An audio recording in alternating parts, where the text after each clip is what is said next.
सर्वांना जयलवजी. माझा आवाज जर येत असेल तर तसं कमेंटमध्ये सुचवा.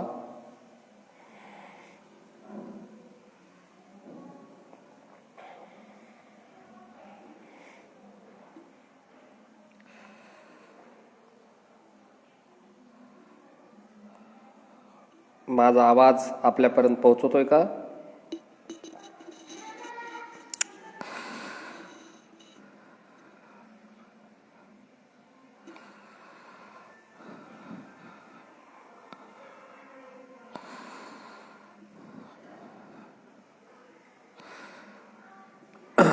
बहुतेक माझा आवाज तुमच्यापर्यंत पोहोचतोय ही या ठिकाणी आशा व्यक्त करो. आज या ठिकाणी दिनांक 29 नोव्हेंबर रोजी आज आपण लवजी प्रतिष्ठानच्या माध्यमातून या ठिकाणी जी लाईव्ह व्याख्यानमाला आहे ह्या व्याख्यानमालेच्या अंतर्गत आपलं आजचं हे 26वं पुष्प आहे. आजचं हे लवजी प्रतिष्ठानच्या माध्यमातून लाईव्ह व्याख्यानमालेचं गुंफलं जाणारं हे 26वं पुष्प आहे. आजच्या ह्या लाईव्ह हे पुष्पमाला जी आहे व्याख्यानमाला, ह्या व्याख्यानमालेच्या संदर्भानं ज्या लोकांनी मेहनत घेतली त्या लोकांचा आवर्जून या ठिकाणी उल्लेख करणं मला या ठिकाणी गरजेचं वाटतं. सर्वप्रथम उत्तम प्रकाश खंदारे जे माजी राज्यमंत्री आहेत आणि त्याच पद्धतीनं संस्थापक अण्णाभाऊ साठे मध्यवर्ती जयंती उत्सव समिती सोलापूर. त्यानंतर जे दुसरे व्यक्ती आहेत ज्यांनी मेहनत घेतली जे युवराज पवार सामाजिक कार्यकर्ते सोलापूर, ह्यांनी सुद्धा मोठ्या प्रमाणामध्ये या ठिकाणी मेहनत घेतली. आणि सगळ्यात महत्त्वाचं म्हणजे फकीरा ग्रुपचे अध्यक्ष त्याचबरोबर लवजी प्रतिष्ठानचे संस्थापक आणि संयोजक आजच्या कार्यक्रमाचे आणि एकंदरीत ह्या व्याख्यानमालेचे संयोजक असणारे आमचे स्नेही विकीदादा या ठिकाणी पवार सोलापूर, या सर्वांचं या ठिकाणी मी सुरुवातीलाच आभार मानतो. मी या ठिकाणी आभार मानण्याचं विकी पवार सरांनी या ठिकाणी थोडं करेक्शन केलेलं आहे. व्याख्यानमालेमधलं हे 16वं पुष्प आहे. ह्या 16व्या पुष्पामध्ये आपल्या सर्वांचं हार्दिक स्वागत. आणि आजचा हे जे व्याख्यानमाला आहे व्याख्यानमालेमध्ये मला जो विषय दिलेला आहे जो लवजी साळवे यांचे ब्राह्मणीकरण आणि वास्तव हा विषय दिलेला आहे. मी प्राध्यापक विकास मंदाकिनी पात्रीकर, लवजी क्रांती मोर्चा प्रदेशाध्यक्ष महाराष्ट्र राज्य. मी सुरुवातीलाच ह्या सर्व टीमचं अभिनंदन ह्यासाठी केलंय की आज जयंती म्हणलं की नाचून जयंती साजरी केली जाते. वाचणारे लोक, प्रबोधन करणारे लोकांचा अतिशय कमी आहे. तरीसुद्धा हे जे लवजी प्रतिष्ठानच्या सर्व युवकांनी ह्या आजच्या ज्या कार्यक्रमाचं आयोजन केलंय ते अतिशय स्तुत्य उपक्रम आहे आणि नव्या पिढीला एक नवीन प्रेरणा देणारा उपक्रम आहे. त्यामुळं सर्वप्रथम मी लवजी प्रतिष्ठानच्या आणि फकीरा ग्रुपच्या सर्व सदस्याचं, सर्व कार्यकर्त्याचं या ठिकाणी मनापासून या ठिकाणी अभिनंदन करतोय, त्यांचं स्वागत करतोय. आजचा जो विषयाच्या अनुषंगानं या ठिकाणी सुरुवात करत असताना आपण टप्प्याटप्प्याने विचार करूया. आत्तापर्यंतच्या जयंत्या ह्या नाचून जयंत्या साजऱ्या होत होत्या, ह्या खऱ्या अर्थानं आज लाईव्ह व्याख्यानमालेच्या संदर्भानं असेल किंवा प्रत्यक्ष व्याख्यानमाला विविध ठिकाणी या ठिकाणी मोठ्या प्रमाणामध्ये युवक वर्ग या ठिकाणी आयोजित करत आहे. हा जो स्तुत्य उपक्रमाचा आजचा एक भाग आहे. आणि आजच्या संदर्भानं मी आत्तापर्यंत विकीदादा पवार यांच्या पेजला जाऊन बघितलंय की आत्तापर्यंतचे विषय कोणकोणते होते. तर एक गोष्ट लक्षात आली की ह्या पेजवरचे जेवढे विषय आहेत लवजी प्रतिष्ठाननं जेवढ्या विषयावर ते व्याख्यानमाला लावली ते विषय खरोखरच समाजाला एक नवी ऊर्जा देणारे, नवी प्रेरणा देणारे आणि समाजाला परिवर्तनवादी वाटेवर नेणारे विषय आहेत. आणि त्यातलाच एक महत्त्वाचा विषय म्हणजे लवजी साळवेचं ब्राह्मणीकरण व वास्तव. लवजी साळवे म्हणलं की एका जातीचं प्रतीक आपल्याला वाटतं. लवजी साळवे म्हणलं की एका जातीचं प्रतीक वाटतं आणि जात हीच आता समाज म्हणून समोर यायला लागलेली आहे. आणि आपली जात संघटित झाली म्हणजे समाज संघटित झाले अशी सुद्धा काही लोकांची धारणा आहे. परंतु सुरुवातीलाच ह्या व्याख्यानमालेच्या आजच्या ह्या 16व्या पुष्पामध्ये मी सुरुवातीलाच मी या ठिकाणी नमूद करतो जात आणि समाज ह्या दोन्ही गोष्टी ह्या वेगवेगळ्या गोष्टी आहेत. आणि आपण वेगवेगळ्या पद्धतीने त्याच्याकडे बघितलं पाहिजे. जात म्हणजे समाज नाही. आणि आपल्या महापुरुषांचं या ठिकाणी ब्राह्मणीकरण झालंय असं आपण म्हणतो. आणि वास्तव काय, आधी ब्राह्मणीकरण झालंय हे आधी बघावं लागेल. ब्राह्मणीकरण म्हणजे काय हे सांगावं लागेल. हे व्याख्यानाचे टप्पे आहेत आजचे. किंवा लवजी साळवेचं ब्राह्मणीकरण म्हणजे लवजी साळवे कोण, लवजी साळवेचं ब्राह्मणीकरण म्हणजे काय, आणि आजचं वास्तव काय, आणि आजच्या युवकांना आणि आजच्या समाजाला कोणत्या अँगलनं आपल्या लवजी साळवे सांगितले पाहिजे, ह्या अनुषंगानं मी या ठिकाणी बोलणार आहे. लवजी साळवेचं ब्राह्मणीकरण. आता ब्राह्मणीकरण हा शब्द मला असं वाटतं की महापुरुषांचं जे उदात्तीकरण करण्यात आलेलं आहे, महापुरुषांचं त्याचबरोबर काय म्हणता येईल त्याला, उदात्तीकरणासोबतच आपल्याला त्या ठिकाणी त्यांचं विकृतीकरण करण्यात आलेलं आहे. उदात्तीकरण आणि विकृतीकरणाच्या माध्यमातून ब्राह्मणीकरण झालेलं आहे. मग ब्राह्मणीकरण म्हणजे काय, तर ब्राह्मणीकरण म्हणजे बहुजन समाजातील शिव, शाहू, फुले, अण्णाभाऊ ह्या सर्व विचार मालिकेतील जे महान पुरुष आणि महान स्त्रिया आहेत, ह्या सर्व विचारांचं, ह्यांच्या कार्य आणि कर्तृत्वाचं विकृतीकरण करणे, ह्यांचं उदात्तीकरण करणे आणि उदात्तीकरणाच्या आणि विकृतीकरणाच्या माध्यमातून चुकीचा इतिहास समोर आणणे. आणि म्हणून सर्वप्रथम ह्या व्याख्यानमालेमध्ये ह्या पूर्ण मानवांना मानवमुक्तीच्या लढ्यामध्ये ज्या ज्या महान पुरुषांनी आणि महान स्त्रियांनी त्याग आणि समर्पण केलं, वेळ प्रसंगी रक्त सांडवलं, अशा सर्वच ज्ञात आणि अज्ञात महान पुरुष आणि महान स्त्रियांच्या कार्य आणि कर्तृत्वाला मी सर्वप्रथम विनम्र अभिवादन करतोय. नव्हे, लवजी क्रांती मोर्चा सारख्या सामाजिक लढवया संघटनेचा प्रदेशाध्यक्ष या नात्यानं तसं विनम्र अभिवादन करणं मी माझं आद्य कर्तव्य समजतोय. मी ब्राह्मणीकरणाच्या मुद्द्यावरती बोलत होतो. ब्राह्मणीकरण म्हणजे काय, ते आपले जे महापुरुष आहेत, शिवशाहू फुले, अण्णाभाऊ, लहू, ह्या विचारधारेतील, ह्या सर्वच विचारधारेतील सर्व लोकांच्या इतिहासाचं विकृतीकरण केलं जातं. पण विकृतीकरण आणि उदात्तीकरणाच्या माध्यमातून ब्राह्मणीकरण कोणाचं केलं जातं, ज्या लोकांचे इतिहासामध्ये पुरावे नाहीत, ज्यांचे इतिहासामध्ये लिखित पुरावा नाही, त्या लोकांचं विकृतीकरण, उदात्तीकरण आणि त्या माध्यमातून ब्राह्मणीकरण करणं सोपं जातं. आजचा विषय असा सुद्धा लागू शकला असता की मुक्ता साळवेचं ब्राह्मणीकरण आणि वास्तव, पण तसा विषय मी त्या ठिकाणी रिकमेंड आयोजकांना केला नाही. किंवा त्याचबरोबर असा सुद्धा विषय लागू शकला असता अण्णाभाऊ साठेचं ब्राह्मणीकरण व आजचं वास्तव, पण तसा विषय मी रिकमेंड केला नाही. तर मी जाणीवपूर्वक हा विषय निवडलेला आहे की लवजी साळवे यांचे ब्राह्मणीकरण, लवजी साळवेंच्या इतिहासाचे ब्राह्मणीकरण व आजचं वास्तव. ब्राह्मणीकरण साध्या सोप्या गोष्टीतून कशा पद्धतीने केलं जातं, म्हणजे ब्राह्मणीकरण काय आहे हे समजल्याशिवाय आपल्याला पुढे जाता येणार नाही. जसं छत्रपती शिवाजी महाराजांनी स्वतःच्या मन आणि मनगटावर विश्वास ठेवून स्वतःच्या बुद्ध चातुर्यावर आधारित सर्व 18 पगड जातीतील सर्व जाती धर्मातील सर्व लोकांना सोबत घेऊन स्वराज्य निर्माण केलं. बरं, स्वराज्य निर्माण तर केलं, पण एकमेव शिवाजी राजे असे आहेत त्यांचं राज्य हे भोसल्याचं राज्य म्हणून ओळखलं जात नाही.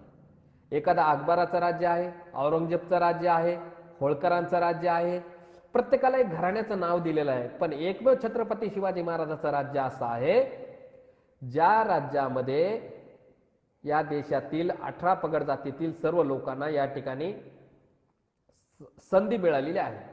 म्हणजे त्यांनी निर्माण केलेलं राज्य आहे, त्यांना भोसल्याचं राज्य म्हटलं जात नाही किंवा शिवाजी महाराजांचं राज्य म्हणून ओळखलं जात नाही, तर त्या राज्याला आपण रयतेचं राज्य म्हणून ओळखलं जातं. रयतेचं राज्य म्हणजे समस्त बहुजन समाजासाठी त्यांनी त्यागाने समर्पण केलेलं आहे. त्या अनुषंगानं मग अशा असणाऱ्या शिवाजी महाराजांचं कार्य बाजूला झाकाळलं जातं आणि त्या ठिकाणी स्पष्टपणे सांगितलं जातं ब्राह्मणकार इतिहासकाराकडून की शिवाजी महाराजांमध्ये जे कार्य आणि कर्तृत्व त्यांच्यामध्ये विशेष नव्हतं, परंतु तुळजापूरच्या भवानीनं शिवाजी महाराजाला तलवार दिली, तलवारीमुळं त्यांच्या आयुष्यामध्ये एवढा मोठा चमत्कार झाला. हे खऱ्या अर्थानं ब्राह्मणीकरण आहे. ब्राह्मणीकरण म्हणजे आमच्या महापुरुषांनी मन आणि मनगटाच्या ताकदीवरती आम्हाला त्याग आणि समर्पण करून आम्हाला आझादी दिली, आम्हाला शिक्षण, आरक्षण आणि घटना ह्या तिन्ही गोष्टी दिलेल्या आहेत. तरी सुद्धा जर आपण त्यांना त्यांच्या कार्य आणि कर्तृत्वाला जर त्याचं श्रेय देणार नसून आणि भलत्याच एखाद्या दैवी शक्तीला, एखाद्या ब्राह्मणी धर्माला जर आपण श्रेय देणार असू, तर मला असं वाटतं खऱ्या अर्थानं ब्राह्मणीकरण हेच आहे. ब्राह्मणीकरण म्हणजे काय? शिवाजी महाराजाचं कार्याने कर्तृत्व कशामुळे शिवाजी महाराज मोठे आहेत? कारण त्यांचे गुरु हे दादोजी कोंडदेव होते, त्यांचे गुरु हे रामदास स्वामी होते. असं सांगणं हा खोडसळपणा, हे उदात्तीकरण, हे विकृतीकरण खऱ्या अर्थानं महापुरुषांचं ब्राह्मणीकरण आहे. मग आजचा जो विषय आहे लवजी साळवेचं ब्राह्मणीकरण, लवजी साळवेच्या इतिहासाचं ब्राह्मणीकरण वाचतो. मग लवजी साळवेच्याच इतिहासाचं ब्राह्मणीकरण का म्हटलं मी? मुक्ता साळवेच्या इतिहासाचं का ब्राह्मणीकरण म्हटलं नाही? अण्णाभाऊ साठेच्या साहित्याच्या इतिहासाचं मी का ब्राह्मणीकरण म्हणलो नाही? त्याचं कारण आहे, अण्णाभाऊ साठेच्या इतिहासाचं ब्राह्मणीकरण करणं शक्य नाही किंवा मुक्ता साळवेच्या इतिहासाचं ब्राह्मणीकरण शक्य नाही. महात्मा फुलेंच्या इतिहासाचं ब्राह्मणीकरण शक्य नाही. त्याचं कारण आहे, कारण महात्मा फुले, मुक्ता साळवे, अण्णाभाऊ साठे, डॉक्टर बाबासाहेब आंबेडकर ह्यांचं साहित्य हे लिखित स्वरूपामध्ये उपलब्ध आहे.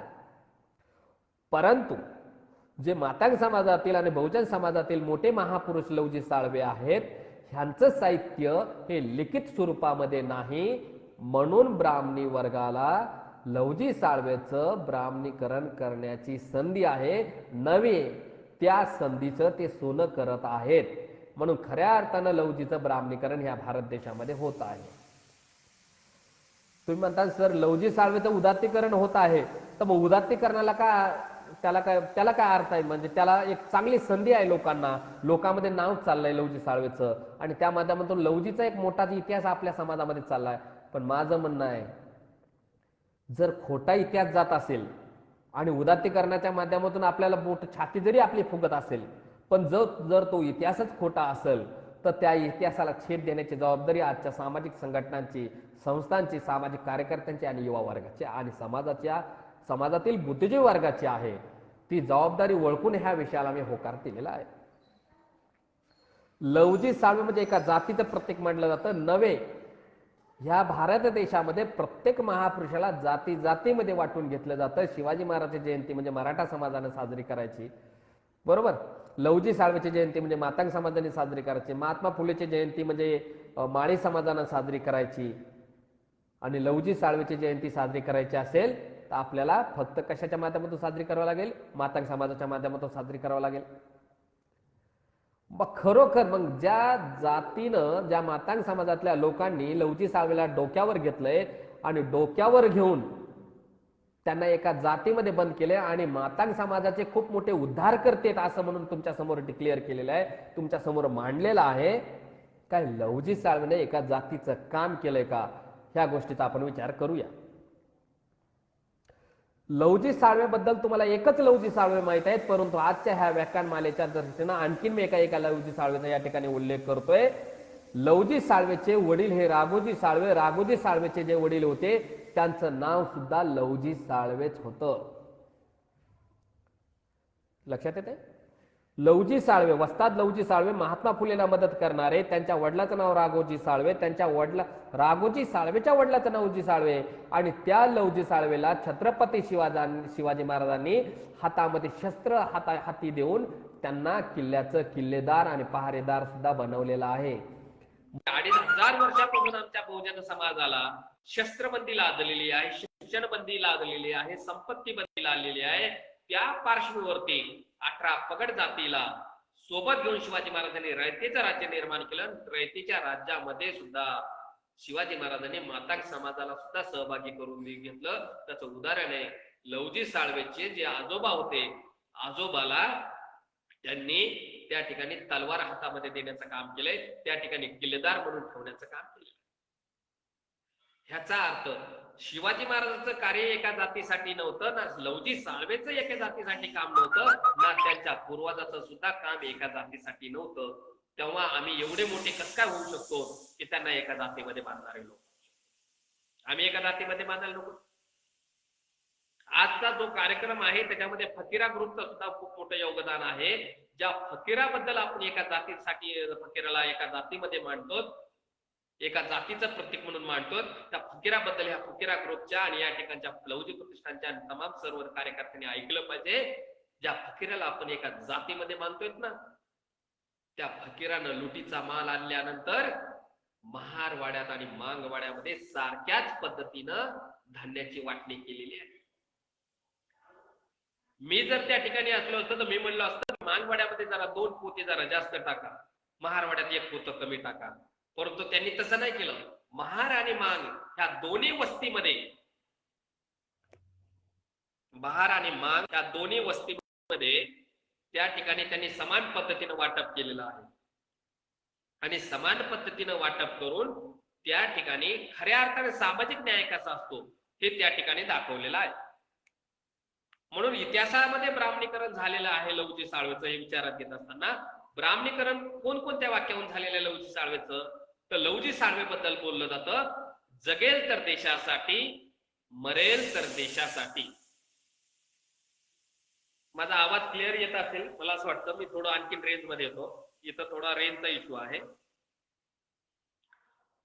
लहुजी साळवेचं जे वाक्य आहे त्या वाक्याबद्दल बोललं जातं की जगेल तर देशासाठी, मरेल तर देशासाठी.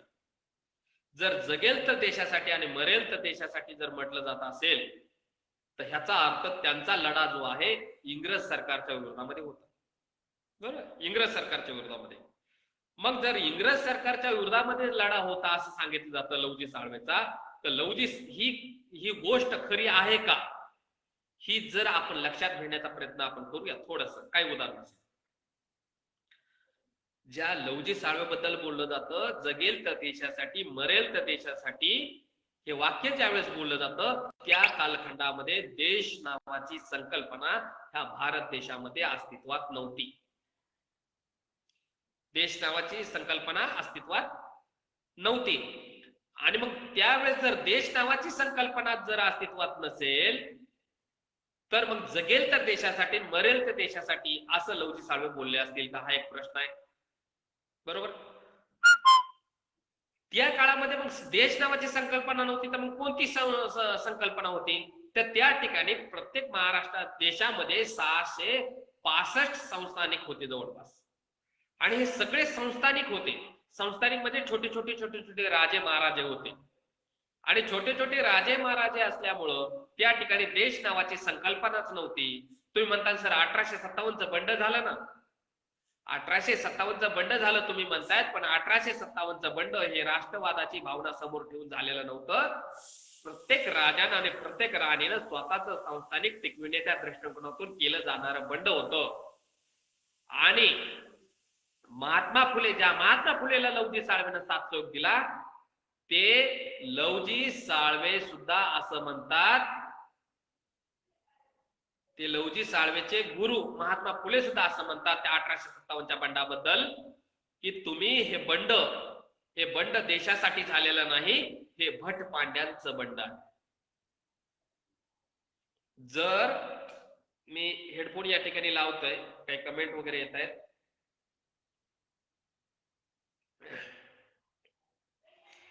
जर या ठिकाणी लहुजी साळवेचे गुरु जर 1857च्या मला जर भटपांड्याचं बंड जर म्हणत असतील,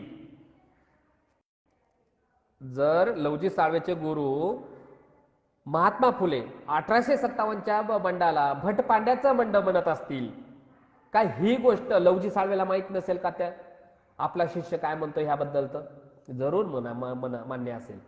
आणि म्हणून त्या काळामध्ये देश नावाची संकल्पना नव्हती. त्याचं आणखीन एक उदाहरण, 1885ला काँग्रेस नावाच्या संघटनेची निर्मिती झाली आणि ह्या काँग्रेस नावाच्या नंतर त्याचं पक्षामध्ये रूपांतर झालं. ह्या काँग्रेसनं 1885 पासून तर 1929 पर्यंत देशाच्या स्वातंत्र्यासाठीच लढाई पुकारलेली नव्हती. मग देशाच्या स्वातंत्र्यासाठीची लढाई नव्हती तर मग कशासाठीची लढाई होती? ही लढाई जी होती, ही लढाई ही वसाहतीच्या स्वातंत्र्यासाठीची होती. लोकमान्य म्हणजे जे टिळक आहेत, टिळकाच्या जाहीरनाम्यामध्ये तुम्ही जाऊन बघितल्यानंतर तुमच्या लक्षात येईल. 26 जानेवारी 1929ला रावी नदीच्या किनारी सर्वप्रथम संपूर्ण स्वातंत्र्याची मागणी करण्यात आली. ह्याचा अर्थ तोपर्यंत देश नावाची संकल्पना अस्तित्वात नव्हती आणि देशाला स्वातंत्र्य मिळालं पाहिजे ही भावना सुद्धा लोकांच्या मनामध्ये नव्हती. त्यामुळे जगेल तर देशासाठी, मरेल तर देशासाठी हा मुद्दा या ठिकाणी निकाली निघतो. नंबर 2 ची गोष्ट, जर जगेल तर देशासाठी, मरेल तर देशासाठी जर लवजी साळवे जर म्हणत असतील, तर लवजी साळवेचा संघर्ष हा इंग्रज सरकारच्या विरोधात असायला पाहिजे. जर लवजी साळवेचा संघर्ष जर इंग्रज सरकारच्या विरोधात जर असेल, तर महात्मा फुले जे शाळा काढत होते, ही शाळा कोणाच्या पैशातून चालत होती? इंग्रज सरकारच्या पैशातून चालत असेल. इंग्रज सरकारच्या पैशातून सावित्रीबाई फुले आणि महात्मा फुले जर तुम्हाला आणि आम्हाला शिक्षण देत असतील आणि त्या शाळेमध्ये जात असताना शिक्षिकेला आणि महात्मा फुलेला संरक्षण देण्याचं काम जर लवजी साळवे जर करत असतील, तर जगेल तर देशासाठी, मरेल तर देशासाठी हा मुद्दा या ठिकाणी निकाली निघतो. म्हणजे त्या काळामध्ये देश नावाची संकल्पना नव्हती. ते इंग्रजाच्या विरोधामध्ये लढले नाही. जर ते इंग्रजाच्या विरोधामध्ये लढले असतील, तर मग ते इंग्रज सरकार त्यांच्या शिष्याला महात्मा फुलेला आर्थिक मदत कसं काय करू शकतात, हा सुद्धा प्रश्न या ठिकाणी निर्माण होतो.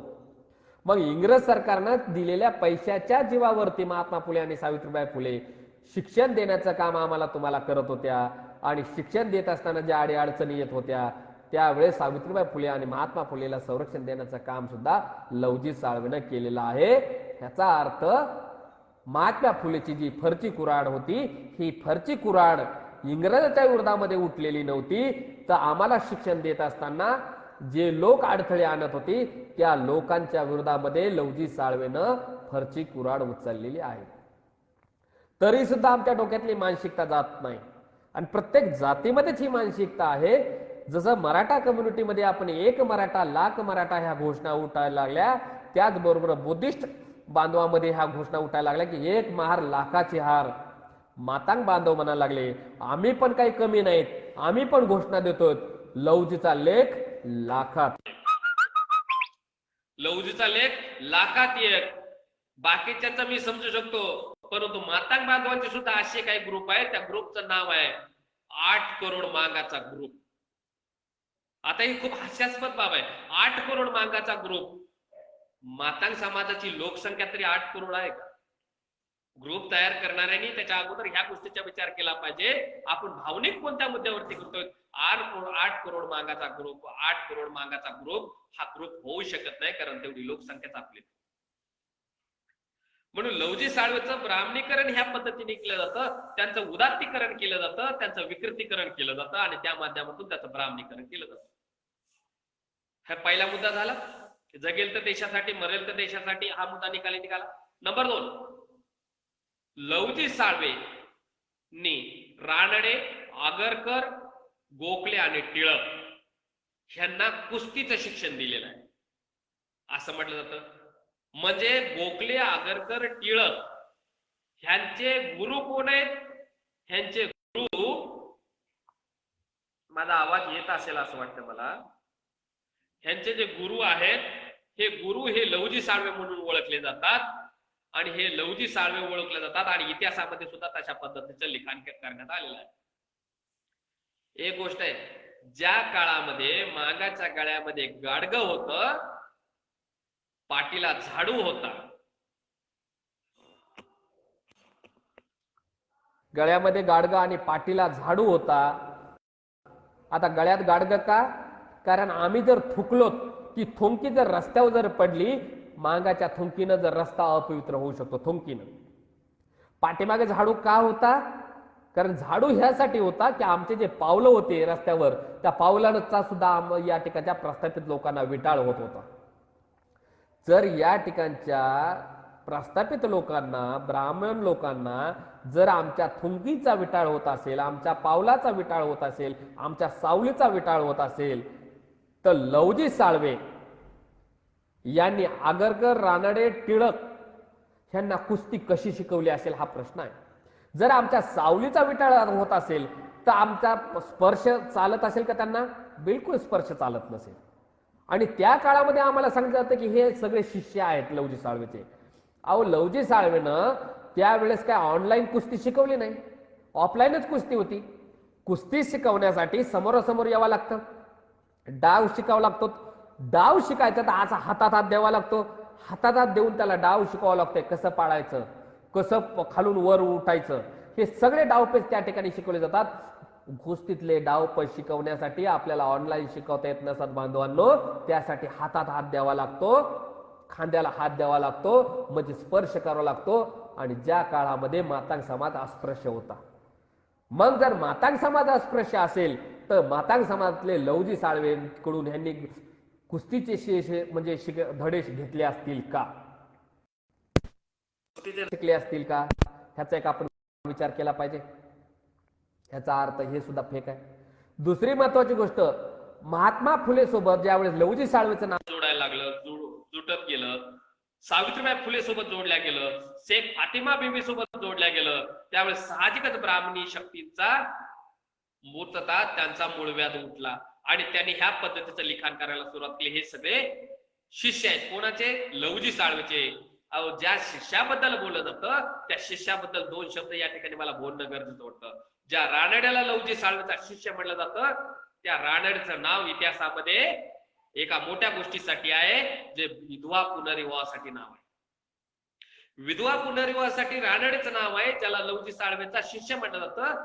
त्या रानडेचं एक वैशिष्ट्य आहे, विधवा पुनर्विवाहासाठी त्याला पुरस्कार मिळालेले आहेत, त्याचं नाव इतिहासामध्ये आहे. परंतु त्या रानडेची स्वतःची सख्खी बहिणीचा पती ज्यावेळेस एक्सपायर झाला, ज्यावेळेस वारला, वारल्यानंतर त्या ठिकाणी पूर्णतः आयुष्यभर स्वतःच्या बहिणीचं लग्न रानडेनं लावून दिलं नाही, स्वतःच्या बहिणीचं लग्न लावून दिलं नाही. शेवटी ती घरामध्ये सोडून मेली, परंतु स्वतःच्या विधवा बहिणीचं लग्न सुद्धा रानडेनं लावून दिलं नाही. काय त्या रानडेचे गुरु लवजी साळवे होऊ शकतात का? त्या रानडेचं दुसऱ्या एका गोष्टीसाठी एक दुसरं इतिहासामध्ये नाव आहे, ते नाव म्हणजे बालविवाह बंदीसाठी. म्हणजे लहान मुलीसोबत जे लग्न केले जात होते ते विवाह करत असताना बालविवाह बंदीसाठी त्यांचं नाव मोठं आहे. परंतु दुसरी एक गोष्ट महत्वाची तुम्हाला सांगू इच्छितो, न्यायमूर्ती रानडेची ज्यावेळेस पत्नी 43 वर्षी वारली, त्यावेळेस वय वर्ष 43 असताना रानडेने 13 वर्षाच्या मुलीसोबत लग्न केलं. वय वर्ष 43 असणाऱ्या रानडेने वय वर्ष 13 असणाऱ्या मुलीसोबत लग्न केलं आणि इतिहासामध्ये नाव आहे बालविवाह बंदीसाठी. आणि रानडेच्या त्या विषयावरती मालिका आली होती पाठीमाग, उंच माझा झोका. 43 वर्षाचं म्हातार आणि 13 वर्षाच्या पोरीची प्रेम कहाणी उंच माझा झोका ह्या मालिकेमध्ये दाखवण्यात आली. आम्ही कोणती उंची गाठायला लागलो? जर ह्या लोकांचे जर नाव जर लवजी साळवे सोबत जर जोडले गेले तर लवजी साळवेचं इतिहासाचं ब्राह्मणीकरण होणार आणि विकृतीकरण सुद्धा होणार आणि तो इतिहास बदनाम होणार आहे. म्हणून आमचा लवजी साळवेच्या ब्राह्मणीकरणाला विरोध आहे. ब्राह्मणीकरणाच्या माध्यमातून दुसरं एक महत्वाचं, ज्या टिळकाला शिष्य मानलं जातं त्या टिळकाचं एक वैशिष्ट्य आहे, त्या टिळकाबद्दल सांगितलं जातं त्याचं टर्पल प्रकरण खूप फेमस आहे. कोकणामध्ये त्यानं शेंगाचे टर्पल टाकले, कुणीतरी टाकले आणि शिक्षक त्या ठिकाणी आले. शिक्षकांनी सांगितलं टिळक शेंगाची टर्पले उचला, टिळक शेंगाची टर्पले उचला असं म्हटल्यानंतर टिळकाने उत्तर दिलं, बाणेदार उत्तर दिलं, मी शेंगा खाल्ल्या नाही, मी टर्पले उचलणार नाही. अहो टर्पल शाळेमध्ये बसलेत, बाकड्याच्या बाजूला टर्पल आहेत, तो किस्सा एवढा फेक आहे, त्या फेकपणाचा अंदाज तुम्ही लावू शकता. ज्या कोकणामध्ये हा किस्सा सांगितला जातो, ज्या कोकणातला किस्सा म्हणून सांगितला जातो भुईमुगाच्या शेंगाचा किस्सा, त्या कोकणामध्ये भुईमुगाच्या शेंगाचं पीकच येत नाहीये. भुईमुगाचं शेंगाचं पीकच कोकणामध्ये येत नाही. जरी आल्या शेंगाचं पीक तर त्या ठिकाणी थोड्याफार प्रमाणामध्ये शेंगा जर आल्या असतील त्या महिला वर्ग कुठेतरी सांभाळून ठेवत असेल. बरं सांभाळून जरी ठेवल्या तर एखाद्या दुसऱ्या मुलानं समजा दिल्या तर मुलानं त्या शेंगा शाळेमध्ये नेल्यानंतर शेंगा खाल्ल्यानंतर त्या ठिकाणच्या शिक्षकाला अगोदरच काय साक्षात्कार झाला नव्हता की त्या ठिकाणी टिळक मोठे होणार आहेत. अगोदरचे शिक्षक लोक तर खूप मारकुटे होते, खूप जोरात मारायचे, अगोदर मारायचे नंतर बोलायचे. त्या काळामध्ये त्या शिक्षकाला साक्षात्कार झाला का? अहो टिळक शेंगाचे टर्पले उचला. आणि शेंगाने त्यांना उत्तर दिलं टिळकाने, मी शेंगा खाल्ल्या नाही, मी शेंगा उचलणार नाही. हे बाणेदार उत्तर नाही मित्रांनो, हे फळफुटेपणाचं उत्तर आहे. बाजूचा एखादा बहुजन समाजातला एखादा माणूस त्या ठिकाणी एखादा विद्यार्थी बसलेला असेल, त्यानं शेंगा खाल्लेल्या असतील, त्यानं डोळे मोठे केले असतील टिळकाकडे बघून आणि सांगितलं असेल आता तू बाहेर ये, बाहेर आल्यानंतर तुला बघतो, आणि त्या भीतीपोटी पळपुटेपणाचं उत्तर त्यांनी दिलं, मी शेंगा खाल्ल्यानंतर मी शेंगा टरपले उचलणार नाही. हे बाणेदार उत्तर मित्रांनो नाही, हे पळपुटेपणाचं उत्तर आहे. किस्सा असा झाला असेल की त्या ठिकाणी शिक्षकाने विचारलं की हे शेंगाचे टरपल कुणी टाकले. टिळकाने नकार दिल्यानंतर टिळकाच्या एक कानाखाली बसली असेल, कानाखाली बसल्यानंतर त्याच्या चड्डीतून सगळं मिनरल वॉटर खाली असेल, मिनरल वॉटर खाली आल्यानंतर शेंगाच्या टरपला सहित त्या मिनरल वॉटर सहित शेंगाचे टरपल त्यांना अशा हातात उचलले असतील आणि ते बाहेर देऊन फेकले असतील रडत रडत. किस्सा असं सांगायला. पण ब्राह्मण जे समाज सुधारक आहेत, ब्राह्मण जे व्यक्ती आहेत, त्यांचं उदात्तीकरण मोठ्या प्रमाणात केलं जातं आणि आमच्या महापुरुषाचं ब्राह्मणीकरण केलं जातं आणि त्या ब्राह्मणीकरण करून त्यांची नावं ब्राह्मण लोकांसोबत जोडले जातात, त्या माध्यमातून त्यांची बदनामी होती. ज्या लवजी साळवेबद्दल क्रांतिकारक म्हणून त्यांच्यावरती शिक्का आहे, क्रांतिकारक आम्ही त्यांना मानू शकतो. त्याचं कारण आहे 1831 मध्ये उमाजी नाईकांना त्यांनी त्या ठिकाणी राजा बनवण्याचं काम सुद्धा केलेलं आहे. उमाजी नाईक म्हणजे लवजी साळवेने एका जातीसाठी काम केलं नाही, भटक्या विमुक्त जातीमध्ये असणाऱ्या उमाजी नाईकांना त्यांनी त्या ठिकाणी राजा बनवण्याचं काम सुद्धा त्या ठिकाणी लवजी साळवे यांनी केलेलं आहे. म्हणून लवजी साळवेला एका जातीचं प्रतीक म्हणून पाहू नये. हे दोन मुद्दे निकाली झाल्यानंतर लवजी साळवे ओरिजिनल मध्ये काय हे पाहणं गरजेचं या ठिकाणी अगत्याचं मला असं वाटतं. ज्या लवजी साळवेला आपण जातीचं प्रतीक म्हणतो, त्या लवजी साळवेबद्दलचा एक किस्सा आहे की त्या लवजी साळवेच्या एका हातामध्ये मांगाचं लेकरू, दुसऱ्या हातामध्ये महाराचं लेकरू होतं. शाळेमध्ये जात असताना एका हातामध्ये महाराचं लेकरू, दुसऱ्या हातामध्ये मांगाचं लेकरू. जर मांगांना आणि महारांना दोघांना पण सोबत घेऊन जात असतील लवजी साळवे, तर लवजी साळवे एका जातीचं काम करत होते. ह्याला कुठं काय अर्थ उरतो का मित्रांनो? लवजी साळवे सावित्रीबाई फुलेला संरक्षण देत होते. संरक्षण का देत होते? कारण सावित्रीबाई फुलेच्या अंगावरती चिखल केली जात होती, घाण फेकली जात होती, टमाटे फेकले जात होते, घाणेरडे पदार्थ फेकले जात होते. त्यावेळेस लवजी साळवेनी सावित्रीबाई फुलेला संरक्षण दिलं. ज्यावेळेस सावित्रीच्या ऐकत नव्हते, ब्राह्मण लोक ऐकत नव्हते, त्यावेळेस लवजी साळवेनं त्यांना वॉर्निंग दिली. त्या ब्राह्मण लोकांना वॉर्निंग दिली, हे हरामखोर पेशव्यांनो, हे हरामखोर पेशव्यांनो, सावित्रीच्या केसाला जरी धक्का लागला ना, ह्या शनिवार वाड्या सकट तुम्हाला फुकून टाकन, जाळून टाकन. ही धमकी दिल्यानंतर ब्राह्मण 2 पावलं पाठीमागे गेलेत आणि सावित्रीनं आमच्या हातामध्ये लेखणी दिली. ज्यावेळेस सावित्रीबाई फुलेनं संरक्षण दिलं सावित्रीबाई फुलेला, एवढंच सांगितलं जातं, सावित्रीबाई फुले ओबीसी समाजातल्या लवजी साळवेच्या संदर्भामध्ये एक समजून घेतलं पाहिजे आम्ही लोकांनी की लवजी साळवेनं एका हातामध्ये मांगाचं लेकरू, दुसऱ्या हातामध्ये महाराचं लेकरू घेतलं, सावित्रीच्या शाळेमध्ये शिकवण्यासाठी पाठवलं आणि सावित्रीच्या सोबत मुस्लिम समाजातली शेख फातिमा बेवी सुद्धा त्या ठिकाणी होती. याचा अर्थ सावित्रीबाई फुलेला तर संरक्षण दिलं, पण शेख फातिमा बेवीला सुद्धा संरक्षण देण्याचं काम लवजी साळवेनं केलेलं आहे. ह्याचा अर्थ त्यांनी एकाच जातीचा कुठं विचार केला नाही. मांगाच्या लेकराला महाराच्या लेकराला सोबत घेतलं, ओबीसी असणाऱ्या सावित्रीला संरक्षण दिलं आणि मुस्लिम असणाऱ्या शेख फातिमा बेवीला सुद्धा संरक्षण दिलं. म्हणून लवजी साळवेनं उचललेली जी तलवार आहे, जी कुऱ्हाड आहे, ती कुऱ्हाड ही कोणाच्या समर्थनामध्ये आणि कोणाच्या विरोधामध्ये आहे हे तुम्ही आणि आम्ही लक्षात घेतलं पाहिजे. आणि त्याच्यानंतर आम्हाला शिक्षण मिळालंय. शिक्षण असंच नाही मिळालं. आमच्या ह्या रक्ताळलेल्या हातामध्ये सावित्रीने आणि शेख फातिमा बेवीनं महात्मा फुलेला सोबत घेऊन लेखणी दिली. ह्या रक्ताळलेल्या हातातून लेखणी दिली, त्या लेखणीतून अबकड निर्माण झाले. अबकडतून 12 खडी तयार झाली मित्रांनो. 12 खडीतून शब्द तयार झाले, शब्दातून वाक्य तयार झालं, वाक्यातून गाण्यातून महात्मा फुले आणि अण्णाभाऊ साठे यांनी साहित्य निर्माण केलं आणि त्या साहित्यापासून प्रेरणा घेऊन तुम्हाला आणि आम्हाला माणसात आणणार संविधान बाबासाहेबांनी दिलेलं आहे. ही गोष्ट आहे. हा इथपर्यंत इतिहास. म्हणून लवजी साळवे एका जातीचं प्रतीक नाही, होऊ शकत नाही. लवजी साळवेना ब्राह्मणी लग्न परंपरा सुद्धा बिलकुल मान्य नव्हती. 24 सप्टेंबर 1871 मध्ये सत्यशोधक विवाह पद्धतीनं पहिलं त्या ठिकाणी लग्न लावण्याचं काम महात्मा फुलेनं केलं. आणि ह्या 24 सप्टेंबर 1871च्या भटाशिवाय ब्राह्मणाशिवाय झालेल्या विवाहाला संरक्षण देण्याचं काम लवजी साळवेनं केलेलं आहे. म्हणजे त्यांनी ब्राह्मणी धर्म आणि ब्राह्मणी कर्मकांडाच्या विरोधामध्ये फरची कुऱ्हाड उचललेले बांधवांनो, बहुजनांना शिक्षण देण्यासाठी तुमची फरची कुऱ्हाड त्या ठिकाणी उचललेली आहे. म्हणून आम्ही लवजी साळवेचं जे होणारं ब्राह्मणीकरण हे थांबवलं पाहिजे आणि खरा लवजी साळवेचा इतिहास तुमच्या आणि आमच्या समोर आला पाहिजे.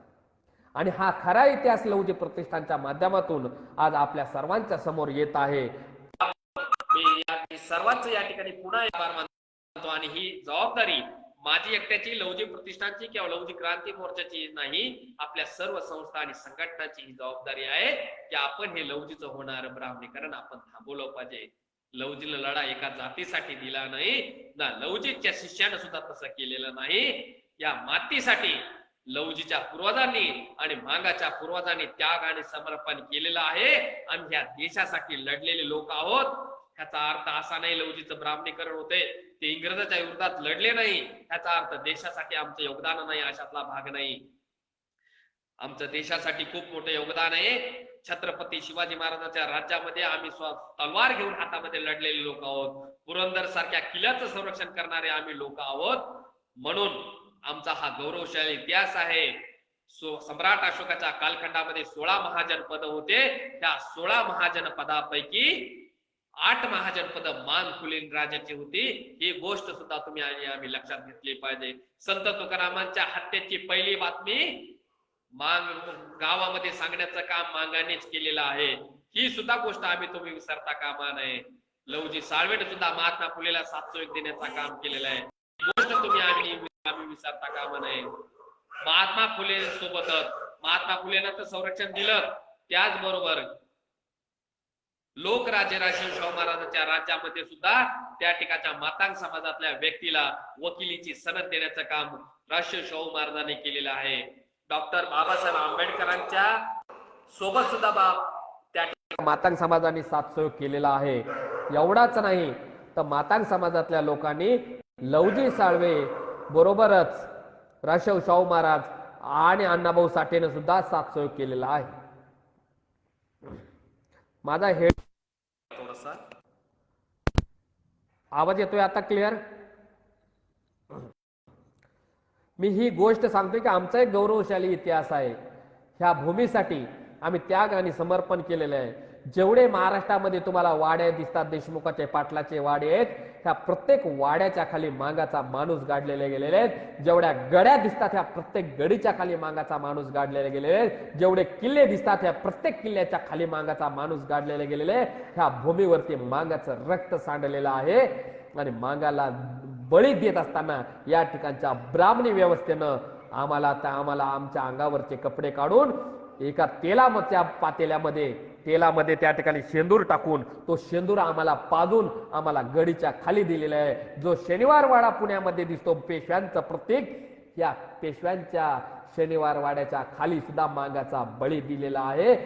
अरे एक जर त्या शेंदुराचा एक कण जर आमच्या गळ्यामध्ये गेला तर आम्हाला ठसका लागतो. आम्हाला शेंदूर पाजून जमिनीखाली गाडण्यात आलेला आहे, म्हणजे आमचा आवाज दाबण्यात आलेला आहे. म्हणून लवजी साळवेच्या ब्राह्मणीकरणाच्या विरोधामध्ये मातांग समाजातल्या सर्व लोकांनी, सर्व सामाजिक संघटनांनी एल्गार पुकारला पाहिजे. आम्ही ह्या देशासाठी त्याग आणि समर्पण करणारे लोक आहोत, आम्ही गद्दार लोक नाही आहोत. हा आमचा गौरवशाली इतिहास आहे. दौंडला ज्यावेळेस बाबासाहेबांची सभा झाली, त्या सभेमध्ये ज्यावेळेस दगडफेक झाली ना, त्यावेळेस सर्व लोक पळून गेले. त्यावेळेस 70 वर्षाची म्हातारी त्या ठिकाणी होती. 70 वर्षाची म्हातारी स्वतः रक्तबंबाळ झाली, परंतु तिच्या पदराच्या खाली असणारे बाबासाहेब मात्र सुरक्षित होतो. तो गौरवशाली इतिहास आम्हाला आहे.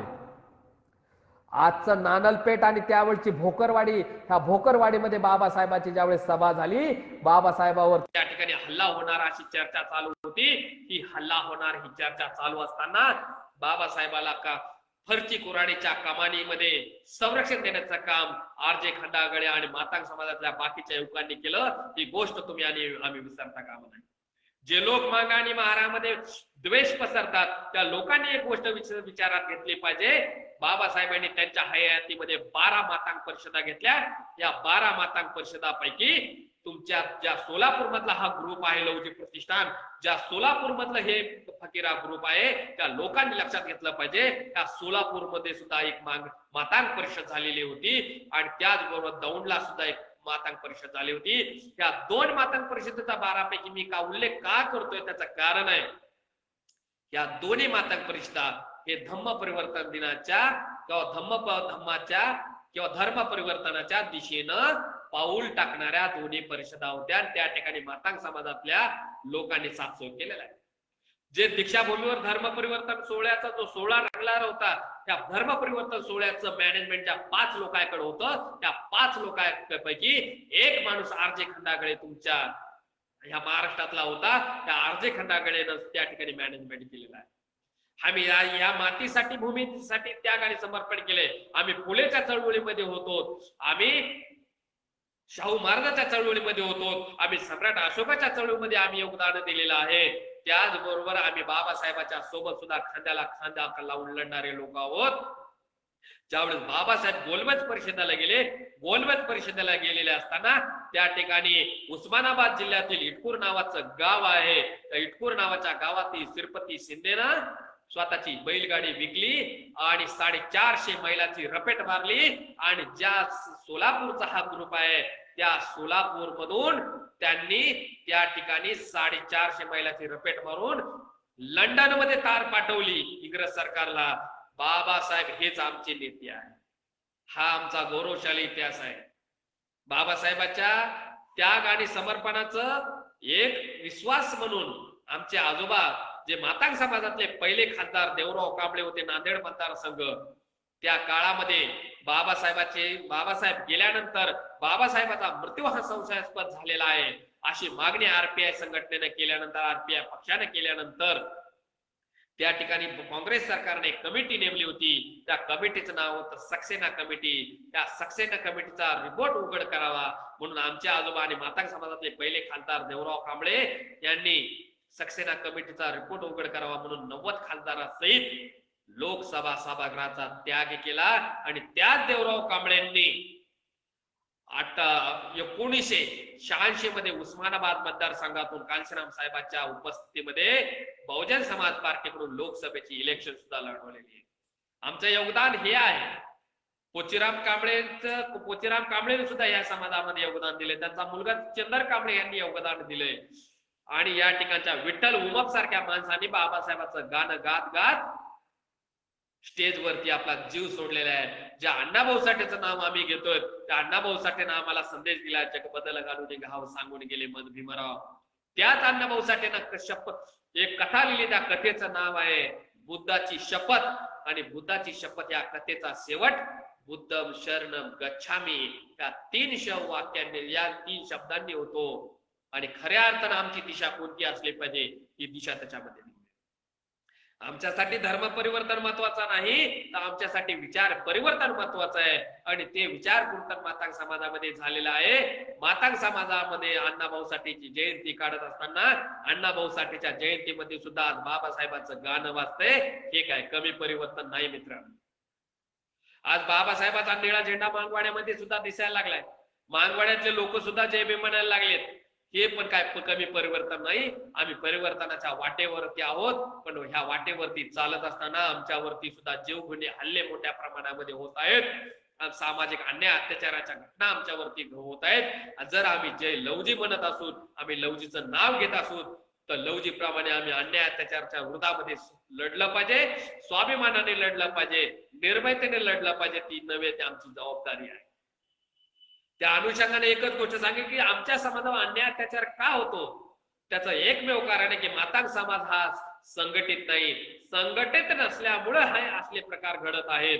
जे समाज संघटित असतात त्या संघटित लोकांवरती अन्याय अत्याचार होत नाही. आज जैन मारवाडी हे जे लोक आहेत, ब्राह्मण आहेत, हे अल्पसंख्याक आहेत पण संघटित आहेत. त्यामुळे जैन मारवाडी ब्राह्मण या लोकांवरती कधी चौकामध्ये मारहाण होत नाही, त्यांच्यावरती कधी हल्ला होत नाही. त्यांच्या तुलनेमध्ये मातांग समाज मोठ्या प्रमाणामध्ये आहे, परंतु त्यांच्यावरती हल्ले होतात. त्याचं कारण आहे कारण मातांग समाज संघटित नाही. आज बुद्धिस्ट लोक संघटित आहेत, त्यांच्या गावागावामध्ये पाट्या आहेत, त्यांचा समाज एकत्रित झालेला आहे. तेव्हा त्यांच्याकडून चांगली गोष्ट आपण शिकली पाहिजे, संघटित झालं पाहिजे. मातांग समाजाच्या लोकांना असं वाटतं संघटित होण्याची काय गरज आहे, संघटनेची काय गरज आहे. आपण आपल्या घरामध्ये दिवा लावा. आपण आपल्या घरात दिवा लावल्यानं समाजाचा उद्धार होत नसतो. ही गोष्ट जर अण्णाभाऊ साठेला आणि बाबासाहेबाला जर कळाली असती, लवजी साळवेला कळाली असते, तर त्यांनी आपण आपल्या घरात दिवे लावले असते. आपण आपल्या घरात दिवा लावण्याची वेळ नाही बांधवांनो. एकमेकांच्या हाकेला ओ देण्याची, एक सकारात्मक प्रतिसाद देण्याची ही वेळ आहे. त्यामुळे आपण येईल त्या कालखंडामध्ये सकारात्मक प्रतिसाद देण्यासाठी संघटन महत्वाचं आहे. संघटनेची गरज काय? अरे ज्या मुंग्याला तुम्ही मुंग्या म्हणता, किड्या मकोड्यासोबत त्याची तुलना करता, त्या मुंग्याचं सुद्धा संघटन त्याला वारुळ म्हणतात.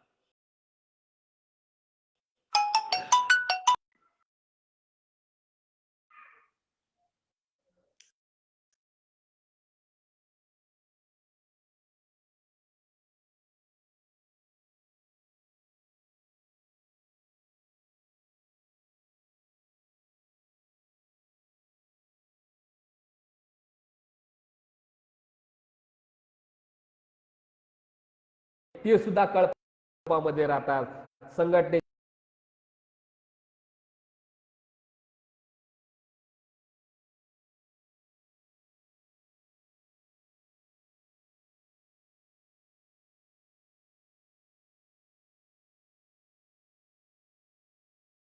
आज लवजी क्रांती मोर्चा सामाजिक अन्याय अत्याचाराच्या प्रकरणामध्ये 71 प्रकरण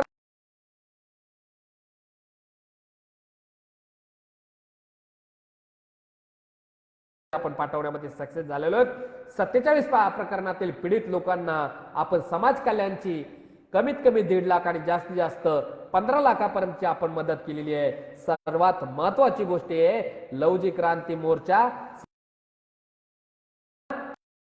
पासून कडून तालुका कोर्टापासून सुप्रीम कोर्टापर्यंत ह्या कुठल्या प्रकार फीसला लढवण्यासाठी नाही. आजच्या दिवशी या ठिकाणी डिक्लेअर होतोय. लवजी क्रांती मोर्चा स्वतःच्या जातीचा गर्व करण्यासाठी नाही, दुसऱ्या जातीचा द्वेष करण्यासाठी नाही. लवजी क्रांती मोर्चा खोट्या अट्रॉसिटी करण्यासाठी नाही, पण खोट्या अट्रॉसिटीच्या विरोधामध्ये सुद्धा मात्र आहे. लवजी क्रांती मोर्चा हे संघटन नाही. Lavji Kranti Morcha common minimum programme आहे. ज्या लोकांना जातवार जनगणना पाहिजे, अबकडनुसार आरक्षण झालं पाहिजे, त्या लोकांना मी या ठिकाणी प्रदेशाध्यक्ष या नात्यानं पाचारण करतो. आपण सर्वजण ह्या मुद्द्याला घेऊन आपण एकत्र जन आंदोलन उभा करूया. समाजातील अन्याय अत्याचार निर्मूलन करण्यासाठी आपण सर्वजण आपण एकत्र येऊन लढूया. आपण समाजामध्ये अन्याय अत्याचारांचं निर्मूलन करण्यासाठी सोबत लढूया. लवजी साळवेचा पेठ वडगावला लवजी क्रांती मोर्चाच्या माध्यमातून त्या ठिकाणी राष्ट्रीय स्मारक त्या ठिकाणी आम्ही उभा करणार आहोत. त्या कामी तुमच्या सर्वांची आम्हाला साथ सहयोगाची गरज आहे. येईल त्या कालखंडामध्ये लवजी साळवेच्या नावाने संशोधन केंद्र आम्ही निर्माण करणार आहोत. त्या कामी आम्हाला समाजाची मदत आहे. आम्हाला अण्णाभाऊ साठेचं घर तुम्हाला माहित आहे, चिरागनगरचं घर माहित आहे, पण अण्णाभाऊ साठेला दुसरं एक शासकीय घर मिळालं होतं. हे दुसरं घर म्हणजे आज गोरेगाव सिद्धार्थनगर वेस्ट या ठिकाणी आहे. त्या घरावरती कुलकर्णी नावाच्या बाईचा ताबा आहे. आणि ह्या अण्णाभाऊ साठेच्या घराची मुक्ती करण्यासाठी आम्ही हे कोर्टामध्ये लढाई उभा करत आहोत आणि रस्त्यावरची सुद्धा लढाई उभा करत आहोत. ह्या कामी तुमची आणि आमचे मला एकमेकांना आपली गरज आहे. या गरजेपोटी का होईना आपण एकत्र आलं पाहिजे. तुमच्या गावामध्ये, तुमच्या शहरामध्ये, तुमच्या गल्लीमध्ये तुम्ही तुमच्या संघटनेची, तुमच्या विचारधाराची शाखा निर्माण केली पाहिजे. मी म्हणत नाही लवजी क्रांती मोर्चाची शाखा ओपन करा, पण शाखा असली पाहिजे. शाखा म्हणजे शाखा नसते बांधवांनो, शाखा म्हणजे संरक्षण कवच आहे. शाखा म्हणजे कवच कुंडल आहे. ते कवच कुंडल तुम्हाला तर संरक्षण देतच आणि समाजाला सुद्धा संरक्षण देतं. कवच कुंडल ह्यासाठी म्हणतोय, महाभारतामध्ये कर्ण नावाचा योद्धा होता. जोपर्यंत त्याच्याकडे कवच कुंडल होतं तोपर्यंत त्या शरीरावरती कुठलंही शस्त्र त्या ठिकाणी चालत नव्हतं. ते कवच कुंडल संघटनेची शाखा तुम्हाला देऊ शकते. मित्रांनो, तुमच्या शहराचं, तुमच्या वस्तीचं, तुमच्या समाजाचं संरक्षण होणारच होणार. त्याचबरोबर आजूबाजूच्या खेड्यामध्ये आजूबाजूच्या वस्तीमध्ये ज्यावेळेस या अन्याय अत्याचाराची घटना होईल त्यावेळेसचे लोक एवढी चर्चा करणार, अरे त्या लवजी क्रांती मोर्चाच्या लोकांना कॉल करा, अरे त्या लवजी प्रतिष्ठानच्या लोकांना कॉल करा, अरे त्या फकीरा ग्रुपच्या लोकांना कॉल करा, अरे त्या विकीदादा पवारला कॉल करा, ते आपल्या मदतीला येऊ शकतात. आणि म्हणून शाखा महत्वाची आहे. गाव तिथं शाखा ओपन करा.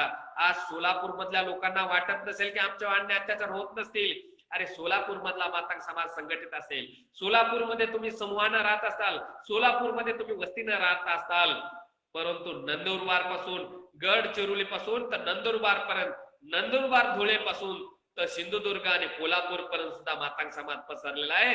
आणि खूप साऱ्या गावामध्ये मातंग समाजाचं 1 आणि 2 घर आहेत. तो सुद्धा तुमच्या समाजाचा भाग आहे. ग्रुपनं, लवजी प्रतिष्ठाननं, लवजी क्रांती मोर्चानं त्या सुद्धा लोकांचा विचार केला पाहिजे आणि आपण सोबत चाललं पाहिजे. ह्यासाठी संघटन महत्वाचं आहे. आज लवजी साळवेच्या अण्णाभाऊसाठीच्या जयंतीच्या निमित्तानं या लवजी प्रतिष्ठाननं मला या ठिकाणी बोलवलं. या ठिकाणी माझा यथोचित मान आणि सन्मान केला. त्या सर्व फकीरा ग्रुपच्या सर्व सदस्यांचे, आपल्या सर्वांचे या ठिकाणी आभार मानतो. आणि येईन त्या कालखंडामध्ये आपण सर्वजण कॉमन मिनिमम प्रोग्रामच्या अंतर्गत झेंडा वेगळा राहू द्या, दांडा वेगळा राहू द्या, एका अजेंड्यावर आपण काम करूया, ह्या आशा आणि अपेक्षा व्यक्त करतो. आणि एक जाता या ठिकाणी उदाहरणार्थ मी या ठिकाणी शेवट करू इच्छितो. खूप साऱ्या लोकांना असं वाटतं, सर मी लेबर आहे, सर मी कर्मचारी आहे, सर मी मजदूर आहे, मी शेतामध्ये निंदायला जातो, मी कामाला जातो, माझं दिवसाचं उत्पन्न 200 रुपये आहे, 300 रुपये, मी समाजासाठी काय काम करतो? खास त्या लोकांनी ऐकायचं की आम्ही समाजासाठी काम का करायचं ह्याचं उत्तर मी या ठिकाणी देतो आणि थांबतो. एकदा जंगलाला आग लागते. जंगलाला आग लागल्यानंतर त्या ठिकाणचे हत्ती, घोडे, गेंडे, चिते, सर्व प्राणी असे बाहेर सैरा वैरा पळायला लागतात. सर्व प्राणी सैरा वैरा पळायला लागल्यानंतर हत्ती सारखा प्राणी सुद्धा स्वतःचा जीव वाचवण्यासाठी पळायला लागतो. पळत असतो आणि गपकन एका ठिकाणी थांबतो.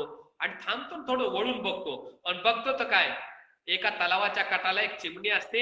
चिमणी स्वतःच्या एवढीशा चोचीमध्ये पाणी घेते, पंखामध्ये पाणी घेते आणि पंखामध्ये आणि चोचीमध्ये पाणी घेऊन त्या ठिकाणी त्या आगीवर टाकण्याचा प्रयत्न करते. हत्तीला हसू येतं. हत्ती म्हणतो, अगं चिवताई तू काय करायला लागलीस तू इथं? ती म्हणते, हत्ती दादा मी आग विझवत आहे. हत्ती दादा मी आग विझवत आहे. हत्ती म्हणतो, वेडी झाली का खुळी झाली? अरे गेंडा गेला, हत्ती गेले, माझे भाऊ गेले, हरणं गेले, ससे गेले, सर्व प्राणी, शक्तिमान प्राणी गेलेत, आणि तू एवढ्या चोचीतल्या एवढ्या पंखातल्या पाण्यानं आग विझवणार आहेस का? तू आग विझवू शकत नाही. तू माझ्या पाठीवर बस आणि स्वतःचा जीव वाचव, स्वतःचा जीव वाचव. असं म्हणल्यानंतर हत्ती म्हणते, नाही दादा मी ही आग विझवणार आहे. त्यावेळेस हत्ती म्हणतो, तू ह्यातून काय हासिल करणार आहेस? काय साध्य करायचे? तू स्वतः जीवानिशी मरशील. हत्ती दादा, त्यावेळेस चिमणी हत्तीला उत्तर देते आणि ते उत्तर या ठिकाणच्या उपस्थित सर्व लोकांनी समाजामध्ये जाऊन पेरलं पाहिजे. ती चिमणी हत्तीला उत्तर देते, हत्ती दादा त्या जंगलाला आग लागलेली आग मी एवढूशा चोचीतल्या पाण्याने, एवढूशा पंखातल्या पाण्यानं विझवू शकेल का नाही मला माहित नाही. एवढूशा चोचीतल्या पाण्यानं, एवढूशा पंखातल्या पाण्यानं ही आग विझेल का नाही माहित नाही. पण एक गोष्ट निश्चित आहे, ज्या ज्या वेळेस या जंगलाचा इतिहास लिहिला जाईल त्या वेळेस माझं नाव आग लावणाऱ्यामध्ये नसेल, आग विझवणाऱ्यामध्ये असेल. म्हणून मित्रांनो, या ब्राह्मणी व्यवस्थेनं या देशामध्ये आमचं शिक्षण, आरक्षण आणि घटना या तिन्ही गोष्टीच्या विरोधामध्ये आग लावलेली आहे. हे जर 3 गोष्टी आमच्या टिकल्या तर पुढची पिढी आमची टिकणार आहे. त्या टिकविण्याच्या दृष्टिकोनातून, ती आग विझवण्याच्या दृष्टिकोनातून तुम्ही सर्वजण साथ सहयोग कराल, तेवढी एक या ठिकाणी अपेक्षा बाळगतो. आपल्या सर्वांचं फकीरा ग्रुप, लवजी प्रतिष्ठान, विकीदादा पवार, जयपाल पवार, पवार कंपनी आणि या ठिकाणच्या सर्व सदस्यांचं, कार्यकर्त्यांचं या ठिकाणी मनापासून या ठिकाणी आभार मानतो आणि या ठिकाणी थांबतो. आणि येईल त्या कालखंडामध्ये आपण कॉमन मिनिमम प्रोग्रामच्या अंतर्गत आपण काम करू, ही एक आशा या ठिकाणी बाळगतो. आपापसातले मतभेद आपण बाजूला सारून नव्यानं कोर्टातली आणि दिल्लीतली सुद्धा लढाई आपण सोबत लढू, ह्या विश्वासाने या ठिकाणी थांबतो. सर्वांचे धन्यवाद. जय लवजी, जय अण्णा, जय भीम, जय मनिवासी, जय संविधान, जय भारत.